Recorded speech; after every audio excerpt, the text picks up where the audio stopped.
maa ngi leen di gërëm si li ngeen bàyyee ci seen soxla ñëw di ñu déglu tey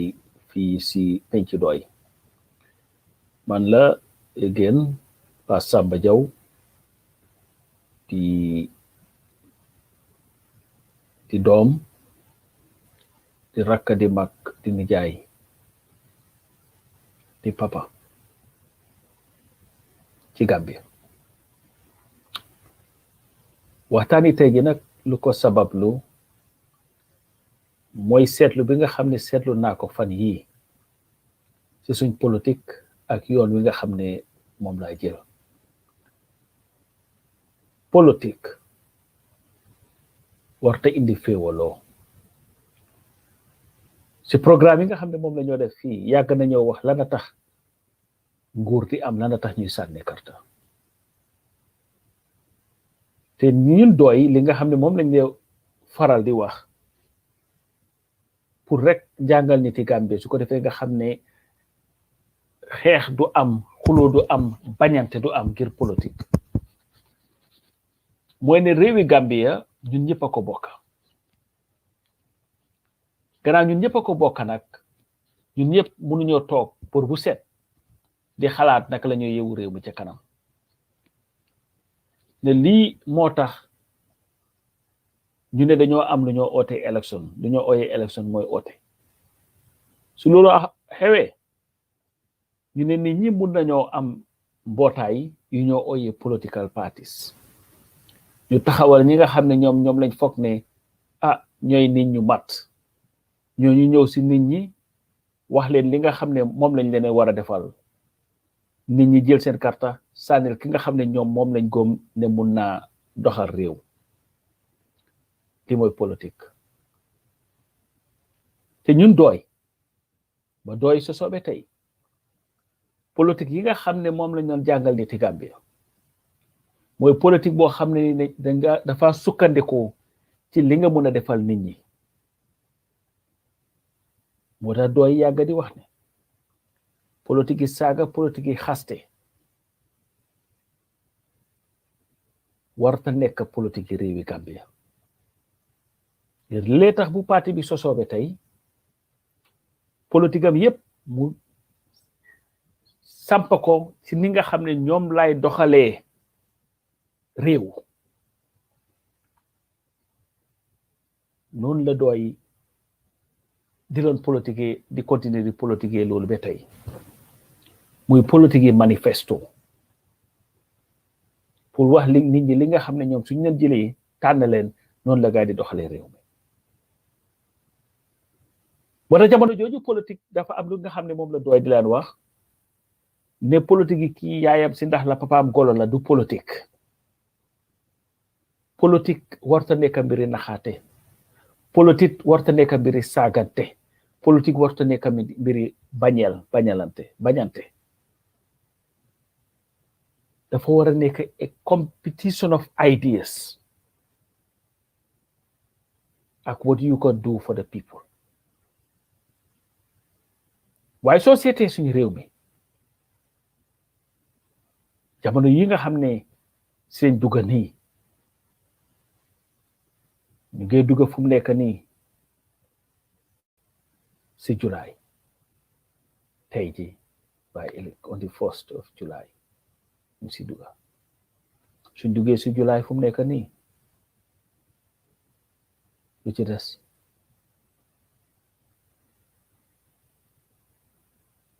juróomi weer ñu sànni karta juróomi weer yoo xam ne nii dafa war a nekk juróomi weer kan moo mun a defar réew mi dara warta nekk kan laa war a bañ ak kan laa war a saaga ir bési tey Thursday July 1st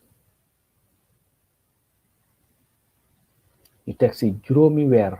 ak ñetti fan si la niti Gambie war a dem sànni karta sànni ki nga xam ne moo leen neex moo leen doy pour mu amee suñu réew waaye soo gisee li nga xam ne mooy xew tey suñu réew mi daaw na yaram te jéggi na dayo ngir di nga jot ay audio ñuy saaga yu ñaaw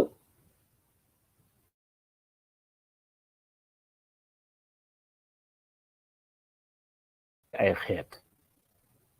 di nga dégg ñi ne parti sangam ñoo ko def ñeneen ne déedéet parti samba defu ko beneen parti moo ko def pour tilimal beneen parti loolu wax ci sax lu ci am solo mooy yéen niti Gambie mooy lii mooy ne Gambia mooy réew moo xam ne nii kenn war fa nekk sa ne da nga xeeb mbaa bañ beneen xeet loolu warta am suñu réew ngir man yàgg naa di wax ne amul benn doomi Gambien boo xam ne dina le man làkka bi laa piir raxuma ci dara amul si suñu réew ma man mii di wax ak yéen Jaw xëy na soo gasee ba si suuf bu yàgg sa digga gis tukulóor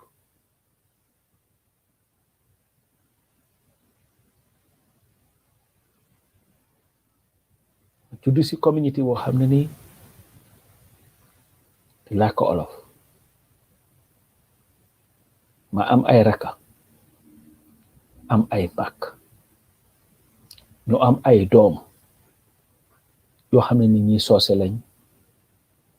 ñi pël lañ ñi joolaa lañ ñu olof lañ loolu yëpp mu ngi si suma famille te nu mu nekkee suma famille noonu la nekkee si seen famille bon lana war a tax be politique war maa jaral man ma war a jóg ne man de maa ngi oyee suma bopp olof waaye man soose yi lay saaga su ma ekkatee wax ju ñaaw ne maa ngi koo teg soose yi maa ngi koo teg suma ay jarbaat maa ngi koo teg suma ay doomi tanta maa ngi koo teg ñoo xam ne ni suma set lañ su ma ekkatee wax ju ñaaw ne maa ngi koo teg pël yi noona su ma ne maa ngi koo def joolaa yi noona te nu ma mun a waxee noonu yow mi nga xam ne yaay seetaan noonu nga mun a waxee noonu kon lana fi jar nit war a ekkati kàddu gi ñaaw ne mu ko jubale ci benn làkka ba benn xeet dafa am li nga xam ne moo ñu boole ci àdduna mooy benn ñun ñëpp doomi aadama lañ ñun ñëpp ay nit lañ humanity first ba pare coincidentally ñun ñuy oyee suñ boppa Gambia yëpp ñu juddoo ci benn place bu ñoo oyee Gambia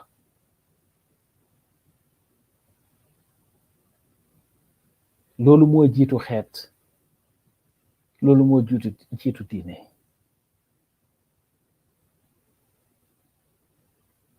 te dafa am li nga xam ne ñun moom lañ bokk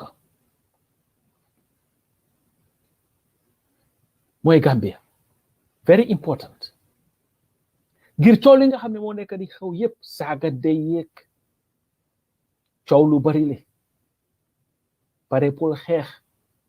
yow su fekkee ne bëgg nga réewi Gambie li nga xam ne noonu nga ko coowee ni da nga bëgg a réewi Gambie bi bëgguloo gan nga ne gan warta bokk ci suñ politique loo bokk kay danga koo aar doo ko yàq su fekkee da nga bëgg a réew mi li nga def mooy aar réew mi doo ko yàq ngir su fekkee ne da nga jóg ne da ngaa jaay nit doole ne da ngaa dóor nit ne da ngaa xeexa nit ngir nga ne kooku jógeewul suñu réew mi loolu tax yow coow ngaa indi si réew mi rek gi yow ni nga xamee sa Gambien yaa noonu la kooku xamee Gambien yaayam ni nga gomee sa Gambien yaa noonu la kooku gomee Gambien yaayam te waxoon naa fi bu yàggul ne benn doomi Gambien amul the right or the power pour determine kan moo nekk naka citizen loolu code si rek lañ ko may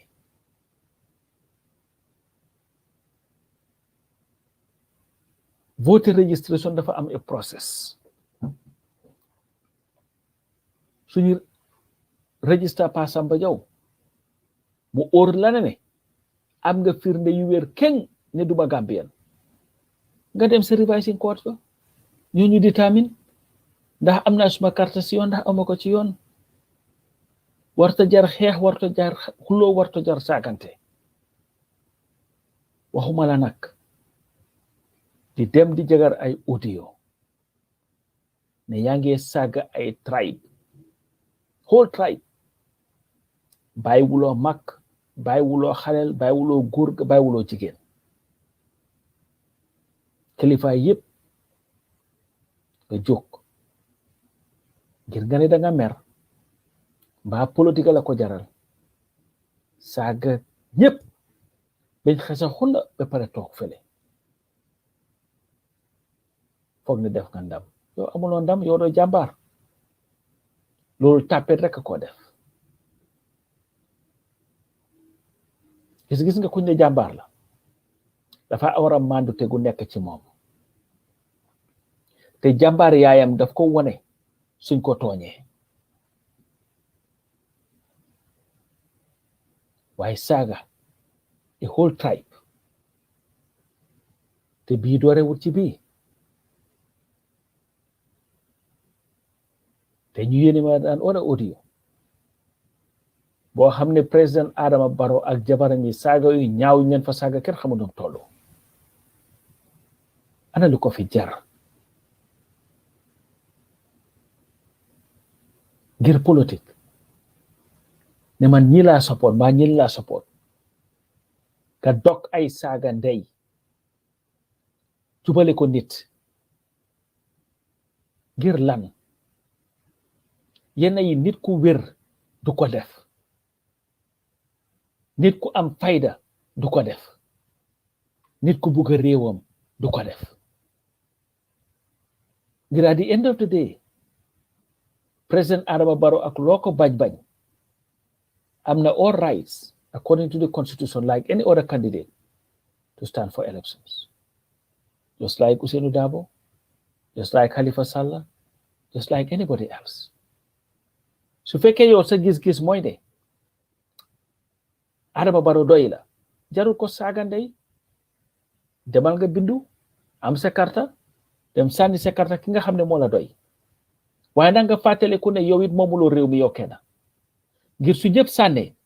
ñu compter ki nga xam ne moo ëppa ña ko sànnil kooku mooy nekk président si nii mbaa si naa kooku ñu waatal ko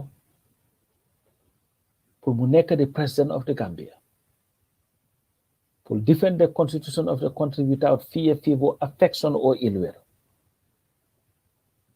nga xam ne ñëpp lay boot su ko defee réew mi mun a dem kanam waaye suñ politique bi fu mu nekk ni mbir mi ñaaw na de tey suñ buddee saaga jubal ko Halifa Sallah ëllëg ñeneen jóg saaga Ousainou Darboe gannaaw ëllëg ñeneen jóg saaga Adama Barrow ñu ne amuñ ca loolu fu mu nekk nag léegi dañoo saaga ay xeet ñi jóg ne mandinka yi nii ñi jóg ne olof yene le te ma wax leen leena de gis nga Gambie moom tribal conflict xeju fa conflict sa moo xeju suñ dëkk ba ku si ñàkk fayda nag benn yow da ngaa def dem fight ak nit ba rey nit ba attack nit for politics. Let me tell you what's going to happen. And you can take this to the bank. It doesn't matter how much you support a political party or a political leader. As soon as it comes out in the media, ne diw sangam de dafa door kii ngir olaf la nga ba kir sosé la ki nga support mooy the first person to wax ne you know what dafa war a face the full extent of the law because ñoom ñëpp would not want to be associated with you. They so study the history of politics and political violence. Yéen ñi nga xam ne yéen baadoole yi soo leen añee doo leen reer soo leen reeree doo leen dékki fi ngeen toog school fees mun na leen koo fayal seen doom yi dépassé na leen munu leen ay am doom yu tekki yéen mun leen a tekki ci réew mi yéen yéenaay dem di xeex bi su dee di am yéen a ci dee su gaañu di am yéen a si gaañu te gees woot si dem kaso di am yéenaay dem kaso ngir political leaders si ñoom they'll be fully protected and li ñoo def mooy su coow li bari ëpp doole bi yëpp seen njaboot gi la ñoo ne coppit dugal ci plane yóbbu bitim réew ñu toog fa and they will always come back and say you know what man kenn gisuma boo bokk si ngir maa ngi toogoon suma kër lu nit ñi di def ñoo ko defal seen bopp booba yow bi nga xam ne yaa xeexoon xeex bi foog ne yaa am ndam man dee suma parti bi lu ko nii lay def yaa dem sa kaso ga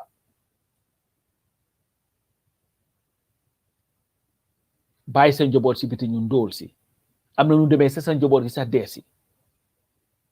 te su dee amee xam nga lan mooy xewam jaale sax duñ la ko def ba suñ la ko jaalee benn yoon la benn bés yow nga toog sa kër doom dem dee xaaraan politicien ba continuer ak life am moo njabootam su programme amee ñu invite leen si ñu sol seen xaftaan yu rëy yi nag dem toog ca kanam mbaa ñu nekk président sax faaletuñ la dugga si moto yoo xam ne dañ ko air condition su leen nit jege ñee soldat leen radu leen yow mi nga xam ne yaa leen xeexal mbaa sa doom xeexaleen ba dee ci nga continuer si ñàkk gi nga nekkoon rek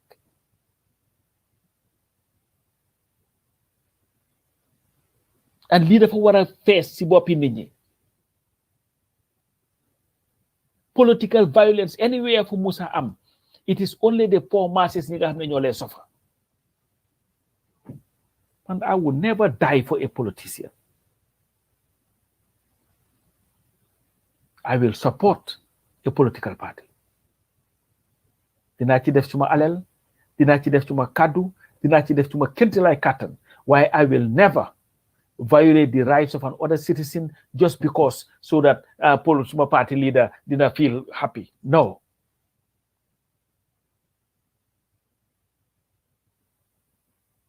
And this is the politics bi nga xam ne nii should be ingrained,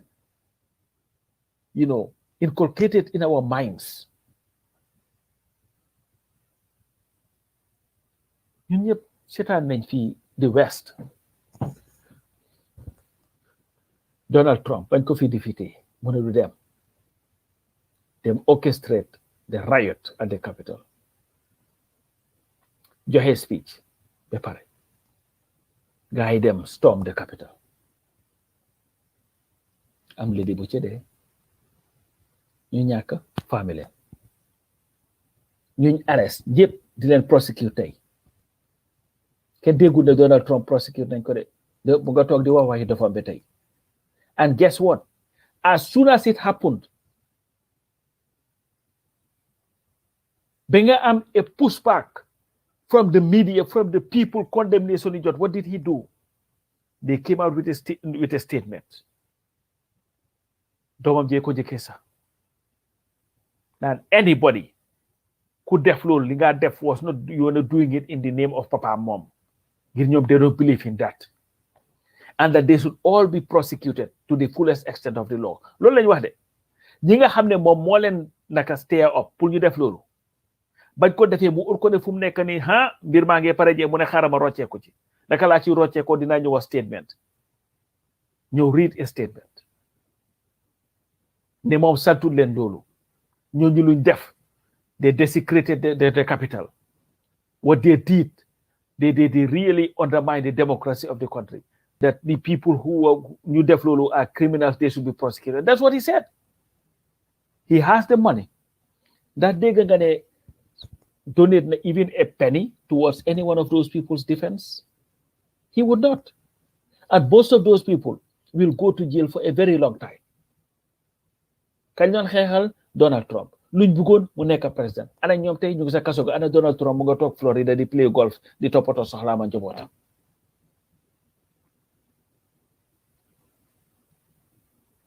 And this has been the norm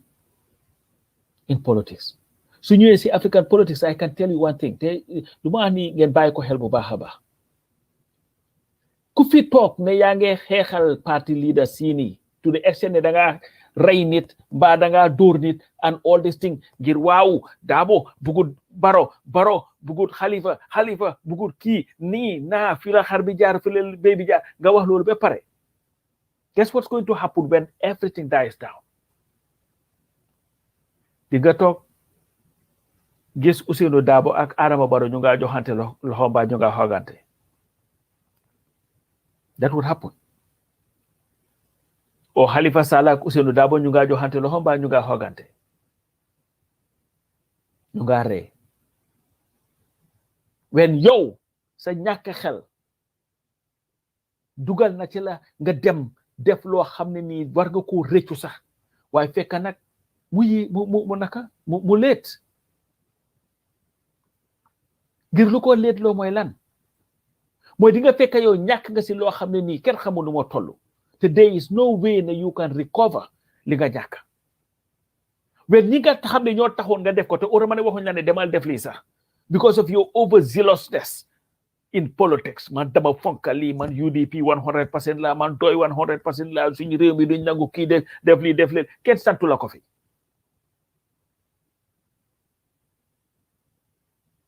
why is it that gis leen benn political party leader dem di saaga kenn su fekkee ne sax ñoom ñoo la ko wax ci pet sax why is it that ñoom you will never find them anywhere pour ñu dem in public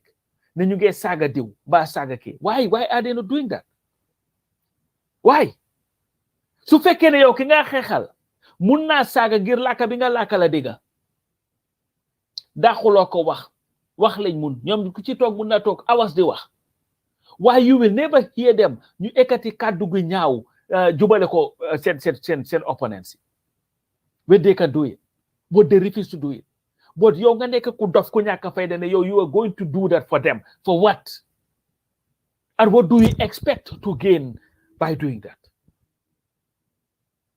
and these are the fundamental questions yi nga xam ne nii you should ask yourself nga gis luy xew Manduwaar ñun suñu réew mi suñ moytuwul rek nañ ko ñàkk ñu ne Manduwaar Mandinka ak Manduwaar wolof lii mooy wax ji dañu ne ñu ne Manduwaar boo xam ne ñu ne benn bi olof la benn bi ñu ne bu Mandinka yi la ci benn Manduwaar ñu ne olof yi dañ am seen alkaali ñeneen ñi am seen alkaali ñu ne lii mooy coow li yéen niti Gambie bàyyi leen seen xel loolu ne waaw lana tax sax ñu war ñu xaaj ba indil ñu xalaat yu mel noonu te ñun ñoo war a nekk benn ñun ñooy dem si benn marché bi ñun ñooy dem si benn jumaa ji ñun ñooy dem lu nekk ñoo ko def together suñ doom yi ñooy play football together suñ doom yi ñooy form hunting together suñ doom yi ñooy play kankurang together suñ doom yi ñooy def lu nekk together but why is it that ne ñu indil ñu xalaat bi ne dañu xaajale not ne da ngeen sori waate de wa yow xeet ne olof yi kii mooy seen lifin soose yi kii mooy why should that happen in the 21st century Gambia and that's the fundamental question you war a laaj sa bopp waaye laaju leen loolu seen boppa ngeen enu ay naan yéen a ngeen rayot waaw olof yi duñ fi mën a def seen naka attestation olof yi ne ñun dañoo def suñu attestation ñun olu ñi naan non ñi NPP la ñi naan ñoo ñi UDP la waxi kacco ask yourself, why must our country be divided on those lines? Alkali Sose ak Alkali Olofi.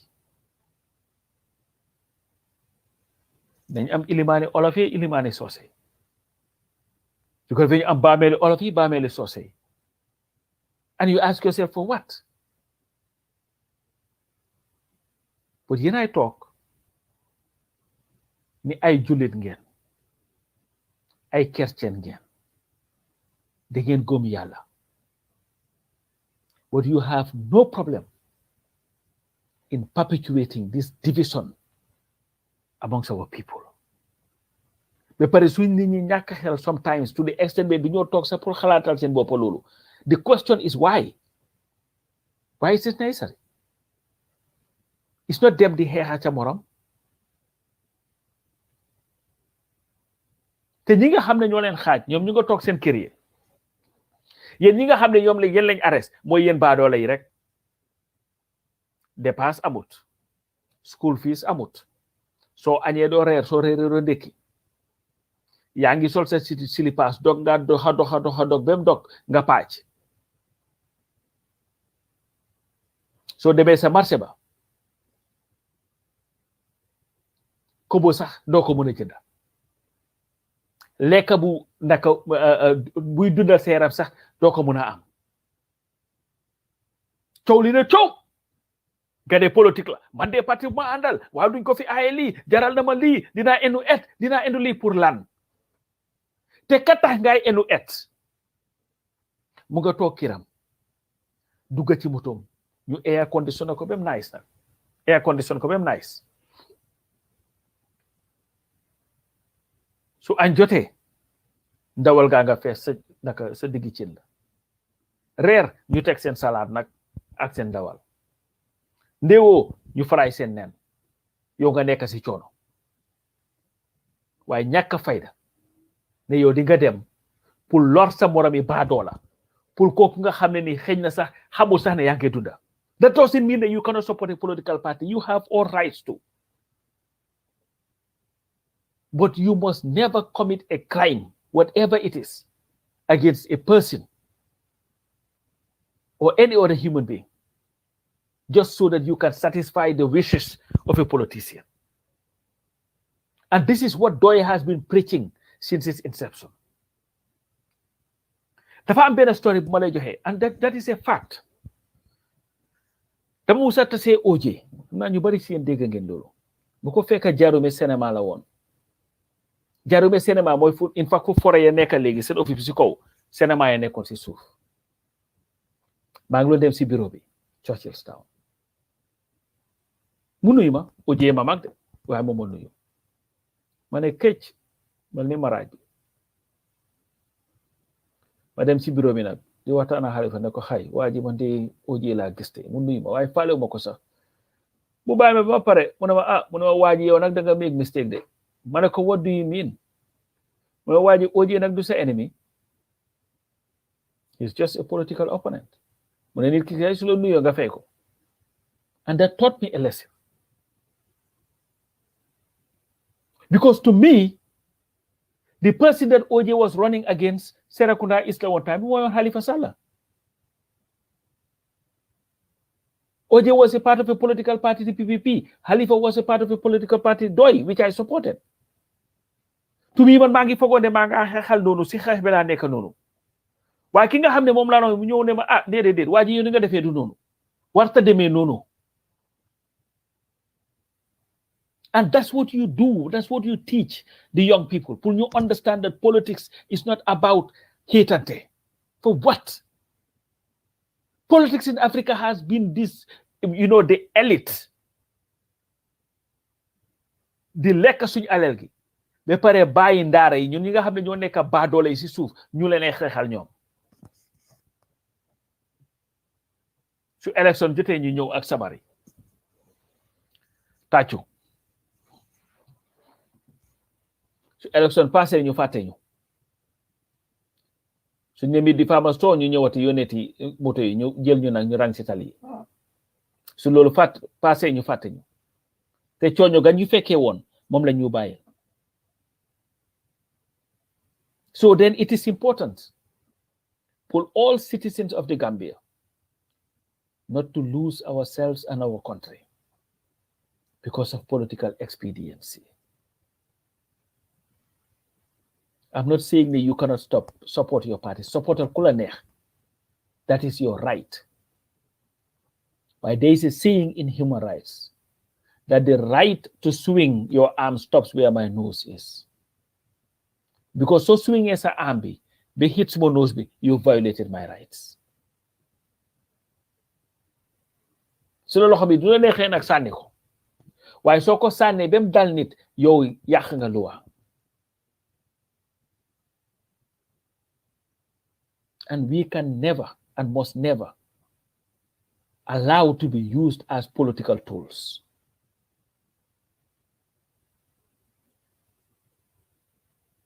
And this is a fundamental thing that we must develop and remember. Man mënuma dem Shanghai tey ne dama xuloo somebody because kooku UDP la. Why? For what? Politics is about ideas. We'll have our disagreements on policies and programs. Why I will never fight with you because of Halifa Sallah or Ousainou Darboe or Adama Barrow. For what? Why should I do that? Why must it even come to that? Why you send to asamaan su si puusante naree am rek problème am na. Because at the end of the day yow benn carte nga amee man benn carte la amee. Su élection jotee da ngaa sànni ma sànni ñu mandu ci rek yow kay defal li nga mun ne man fekk la ne la yow de UDP nga ne waaw ma ne la kay ma wax la tax lan la tax doy nag moo nekk a better solution to Gambia's problem than UDP. ñu waxtaan nga counter ma ñu counter su ma la mënee win ndam am na soo ma mënee win ndam am na ci yow suñ mënta winante jàmm ne ñooy su élection jotee ku nekk sànnil comme sànni ñun ñëpp ñu dem toog suñ kër yi mando ci su ko defee ñu compter carte yi ki nga xam ne moom la Gambien si d'accord ne kooku moom la gaay buga ñu suwee ko in mu nekk di president of the Republic of the Gambia ñu continuer suñ politique. That's how it should be and that's how it must be. We've seen li nga xam ne moo happen on Ivory Coast, Laurent Gbagbo coow li ñu mujjee woon ñu yóbbu ko si Hague bi fa lañ leen di yóbbu di Hague nga xam ne seen kaso yi si boppam they are like splendid ñoo sol seen suit yi kaso yi nice bo Laurent Gbagbo tey win na appelam anam mu nga delloo Ivory Coast ana ñi nga xam ne ñoo xeexoon pour moom te dee ci kenn tuddaatu leen ñi nga xam ne ñoo doon xeexal Ouattara te dee si kenn tuddaatu leen kenn du leen faale sax they don't even memorialize you memorialize you.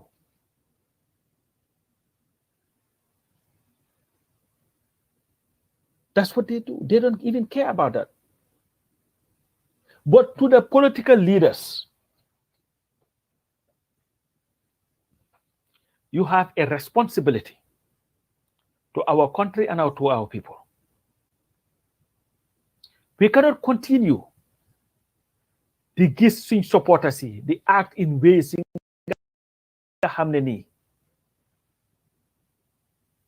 would undermine the stability of our countries. Then we become complicit in whatever might eventually happen in our country. At the end of the day, all those aspiring to be presidents of the Gambia, you don't want to inherit a country that is in turmoil and in chaos. Ken si yéen ñi nga xam ne yéenay taxaw bugg a nekk président dafa am li nga xam ne nii mooy seen warugar ngir mënu leen nekk toog di seetaan di dégg nit ñi di wax yoo xam ne nii dafa dugal suñ dëkk si toxi doona ngeen di tekkaaral ngir noppi googu noonu lu mel mooy ne yéen si seen boppa da ngeen d'accord ci li nga xam ne moom la ñi nga xam ne ñoo leen faral mbaa di wax ne ñoom la ñoo faral dañu ànd ci loolu te mu leer ma te leer lañ yéen yëpp te leer yëpp ne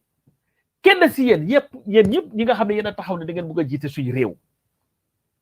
kenn si yéen bëggu te jël réew moo xam ne nii mu ngi si tafaar réew moo xam ne nii nit ñaa ngee dee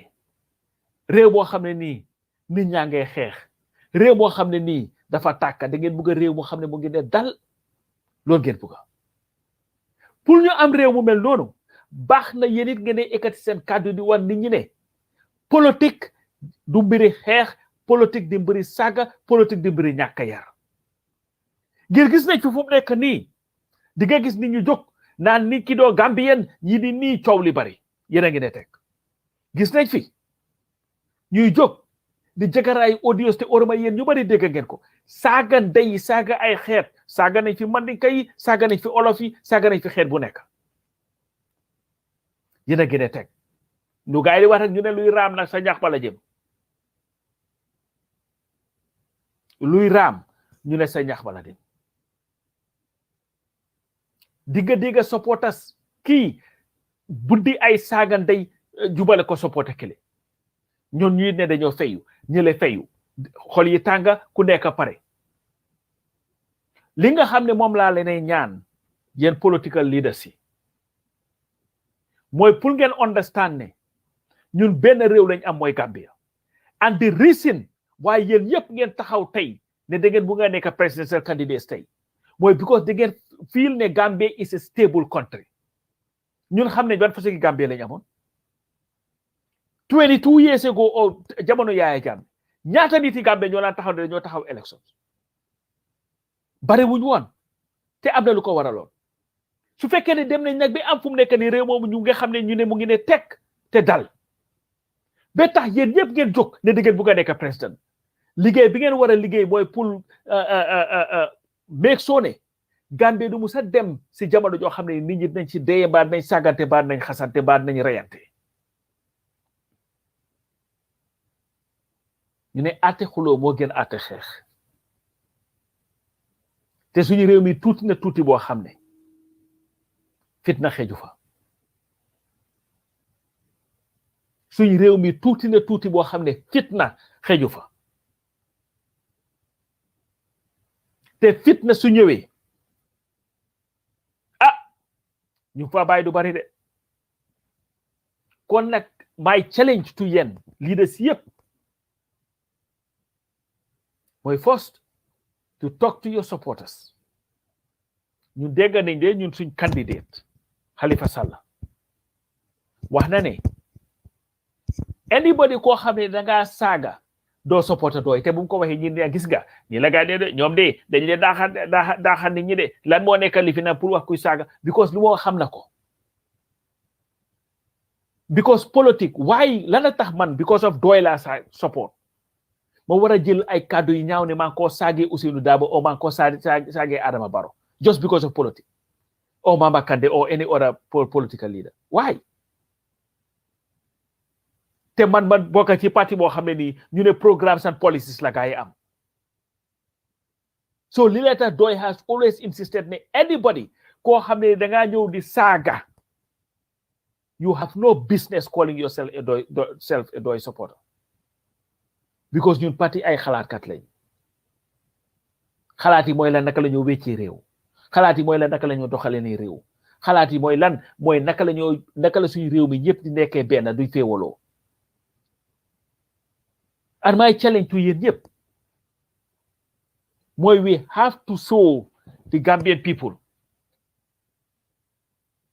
ne Adama Barrow ak Ousainou Darboe Halifa Sallah ak Mama Kandeh Mai Fatty ak any other leader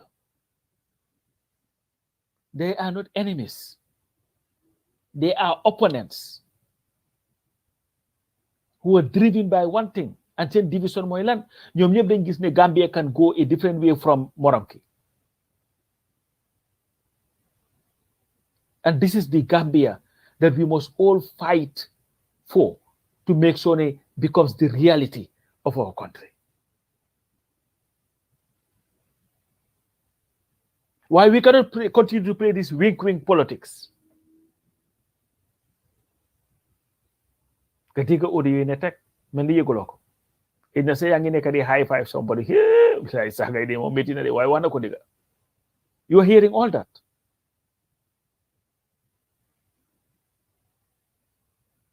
Because any Gambian who genuine, any leader who genuine will never encourage what we've seen happening in our country lately. We can do better. We must do better. And we have to do better. But it has to start from the leaders. Because leaders yi yéen ñu bari seen supporters yi ñooy def lu ñoo def. We need firm commitment from you, the leaders, to demonstrate to the people that you are not going to tolerate anything that would brew instability in our country.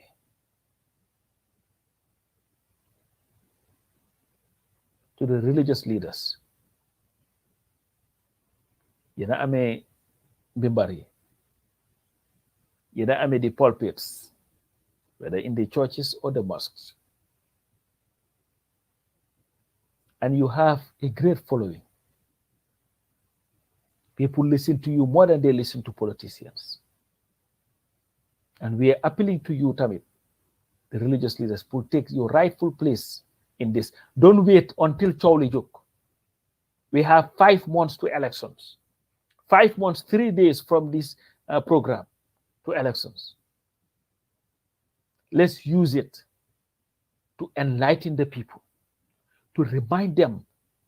the importance of good neighborliness and good citizenship. Ngir doomi réew ju baax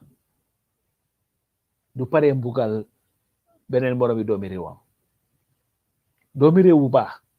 du paree tuutil beneen doomi moromi réewam.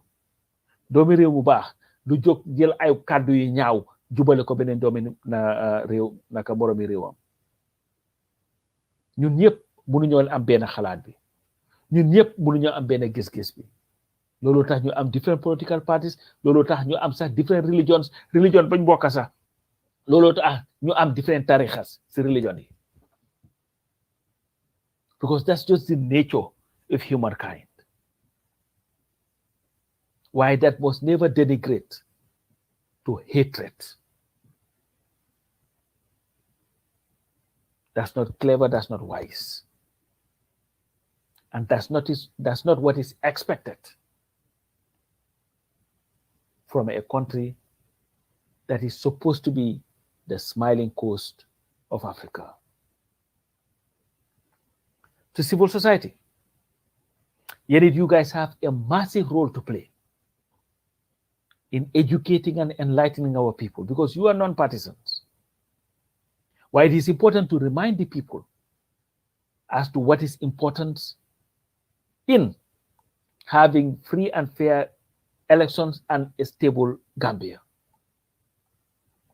Because the civil society cannot be bystanders in all this. In fact, they should play a leading role in ensuring that the Gambia, that we have on the 5th of December is a Gambia that is intact. That we would conduct our elections in the most peaceful atmosphere. No Gambian blood should be spilled because of these political disagreements. No Gambian life should be lost because of political disagreements. Let's harness our differences by understanding that the essence of democracy and politics is to have divergent views on thinking. So loolu moom yen civil society, you have a massive role to play in that. And then the media. Because for the most part, the one important institution that sometimes become the biggest enabler of instability is the media. Because you cannot be an echo chamber of these retrogressive forces. Ñi nga xam ne seen goal is nothing but to divide and bring the stability of our country into disrepute. Your coverage of events must be issue-based. There may be times when you should shun those ñi nga xam ne they are doing nothing but fanning the flames of discord.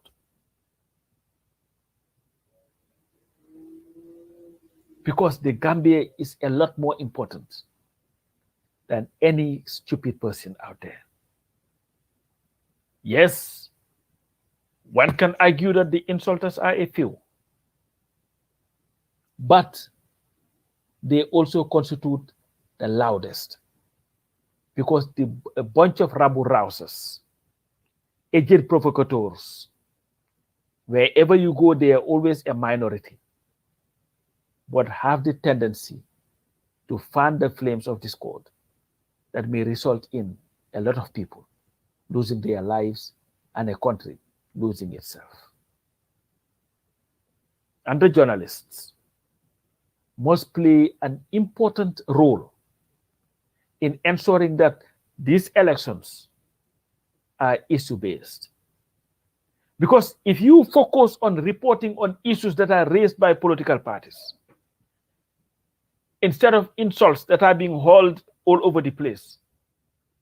eventually you will force the nation to focus on the issues because that will be the only thing that will have coverage. But if you continue to be an echo chamber of some of these retrogressive forces, guess what? Very soon, our whole political environment will be dominated by retrogression and this backward thinking that has the potential, serious potential, of destroying our country. Like I said, and I will repeat it again, Gambia cannot afford crisis.